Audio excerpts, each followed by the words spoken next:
Pertinho do Natal, vamos fazer um giro pelas capitais do país para entender como é que está o tempo, então, nessas cidades?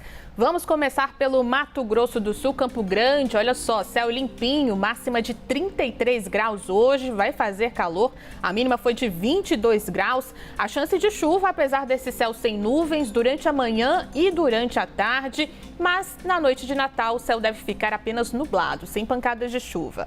Macapá, agora pra gente aí na tela, capital do Amapá, máxima de 30 graus hoje, mínima de 26, algumas nuvens no céu, mas o tempo ameno, temperaturas boas nessa véspera de Natal. Agora vamos para Goiânia, que vai ter máxima hoje de 31 graus. O dia começou com mínima de 20 graus, algumas nuvens no céu, mas tempo bom na capital do Goiás.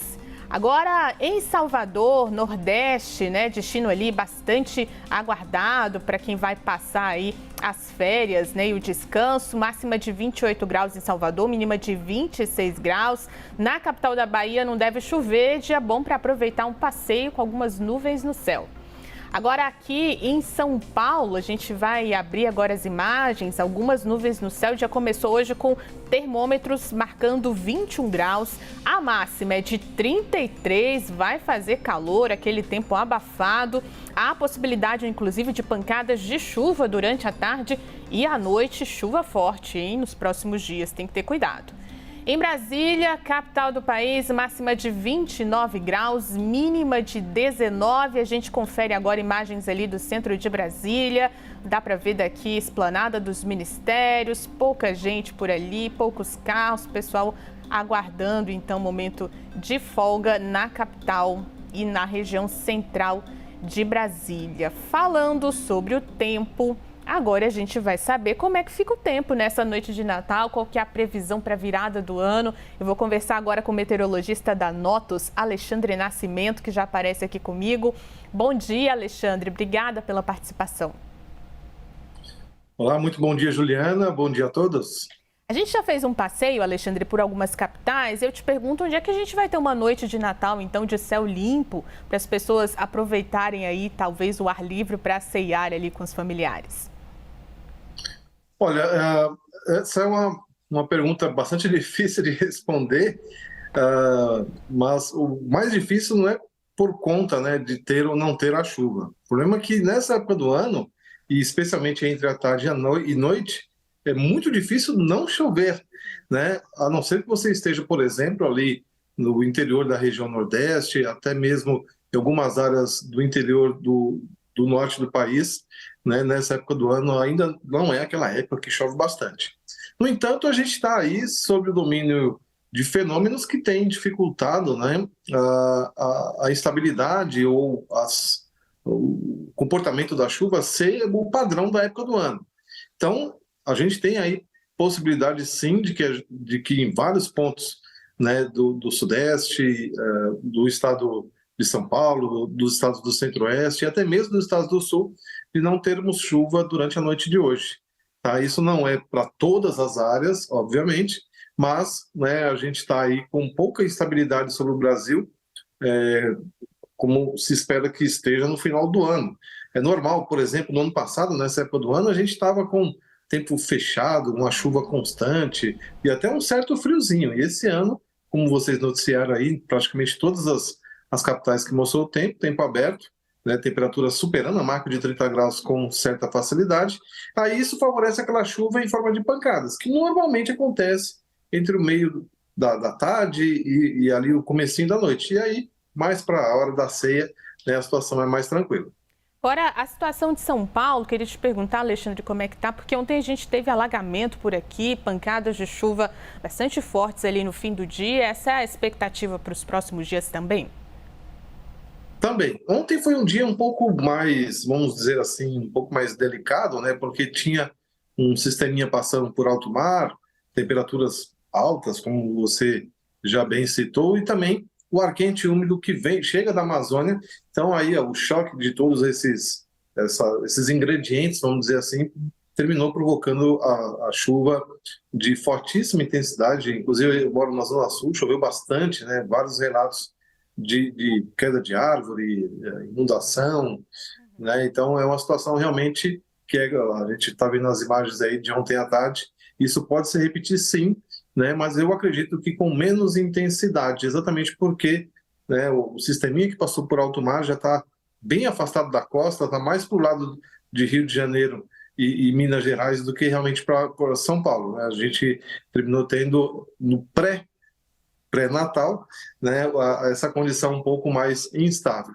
E aí agora a bola da vez devem ser aí os demais estados do Sudeste, como Minas Gerais e Rio de Janeiro. Isso não quer dizer que não vai chover, mas eu acredito que em menos quantidade, né, e possivelmente nas áreas que ontem nós tivemos o temporal, hoje a chuva deve ser mais rápida. Agora, Alexandre, tem gente, claro, preparando a ceia de Natal, mas também pensando na virada do ano, quem vai passar ali no Rio de Janeiro, aqui em São Paulo. Como é que deve ser a noite, então, da virada do ano, nesses lugares que vão ficar mais movimentados? Olha, antes de chegar lá no dia 31, né, a gente vai ter, no começo da próxima semana, ou seja, entre os dias 26 e 27, a formação de um ciclone extratropical em cima do estado do Rio Grande do Sul. Então, a gente começa a semana com bastante chuva no sul. Esse sistema ele avança rapidamente para cima do sudeste. Então, lá no meio da próxima semana, entre quarta e quinta-feira, ele estará posicionado em cima da região sudeste. E aí, chegando no dia 31, onde há a expectativa de mais chuva. Exatamente nas mesmas áreas que há hoje. Rio de Janeiro, Minas Gerais, o litoral norte do estado de São Paulo, a parte norte do estado de São Paulo, né, Goiás, Mato Grosso e até mesmo os estados aí do norte da Bahia. Então, estas são as áreas onde a gente deve ter mais chuva durante o Réveillon. É lógico que a gente está falando na previsão, né, com uma semana de antecedência, pode ser que essa frente fria, né, a gente vai ter o ciclone que vai dar origem à frente fria e essa frente fria vai se posicionar aí nessa localização geográfica que eu falei.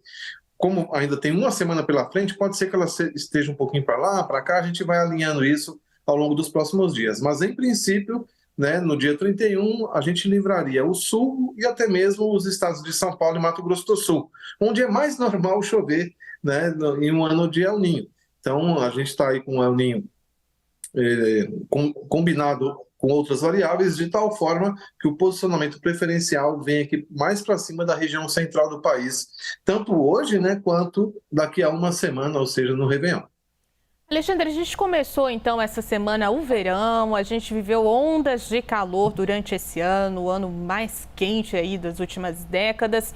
Essa é a previsão para os próximos dias, pensando aí em janeiro também, época de férias, do pessoal descansar um pouco, aproveitar a praia. Podemos falar de mais uma onda de calor, de temperaturas ali acima dos 30 graus? Olha, podemos esperar por ela sim. A gente tem acompanhado aqui as previsões e está sendo um pouco mais consistente com o aumento da chuva na região central do Brasil.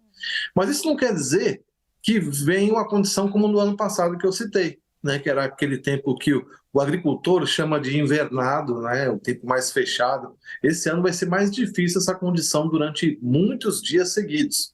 E por conta disso também, né, a temperatura termina ficando muito mais alta, ou pelo menos dentro do normal. Aí a gente começa a ver os ingredientes que nós temos. Nós temos um El Niño, que normalmente, né, ele eleva a temperatura acima do normal. Então isso já traz, né, para o andar de cima em relação aí à graduação da temperatura.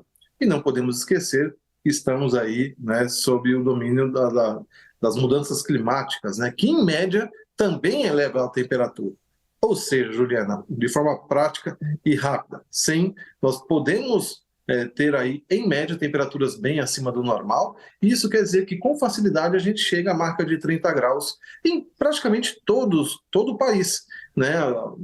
Uma das coisas, até uma curiosidade, uma das coisas que eu descobri quando eu comecei a estudar meteorologia é que, por exemplo, no Rio Grande do Sul fazia temperatura acima de 40 graus.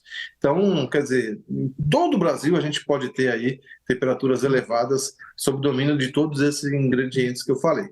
Vai chover mais? Sim, a expectativa é de chuva, principalmente em forma de pancadas, que ocorre principalmente à tarde, mas, né, sempre embebido aí num cenário quente. E aí tem aquela uma semaninha, 5 dias sem chuva, aí é sinônimo de temperaturas 30 e muitos graus, né? Como a gente teve aí, né, nesses últimos dias nessas últimas semanas. Então, essa é a expectativa para o nosso verão. É um verão ainda sob domínio do fenômeno El Niño, um El Niño embebido num cenário de mudanças climáticas, e isso é sinônimo de chuva irregular e também temperaturas muito mais altas do que o normal. Nós conversamos com o meteorologista Alexandre Nascimento da Notus. Muito obrigada, Alexandre, pela sua participação. Boas festas, bom Natal para você. Para vocês também e a todos, Feliz Natal. Mudando de assunto, os bombeiros encontraram hoje o corpo de uma pessoa que se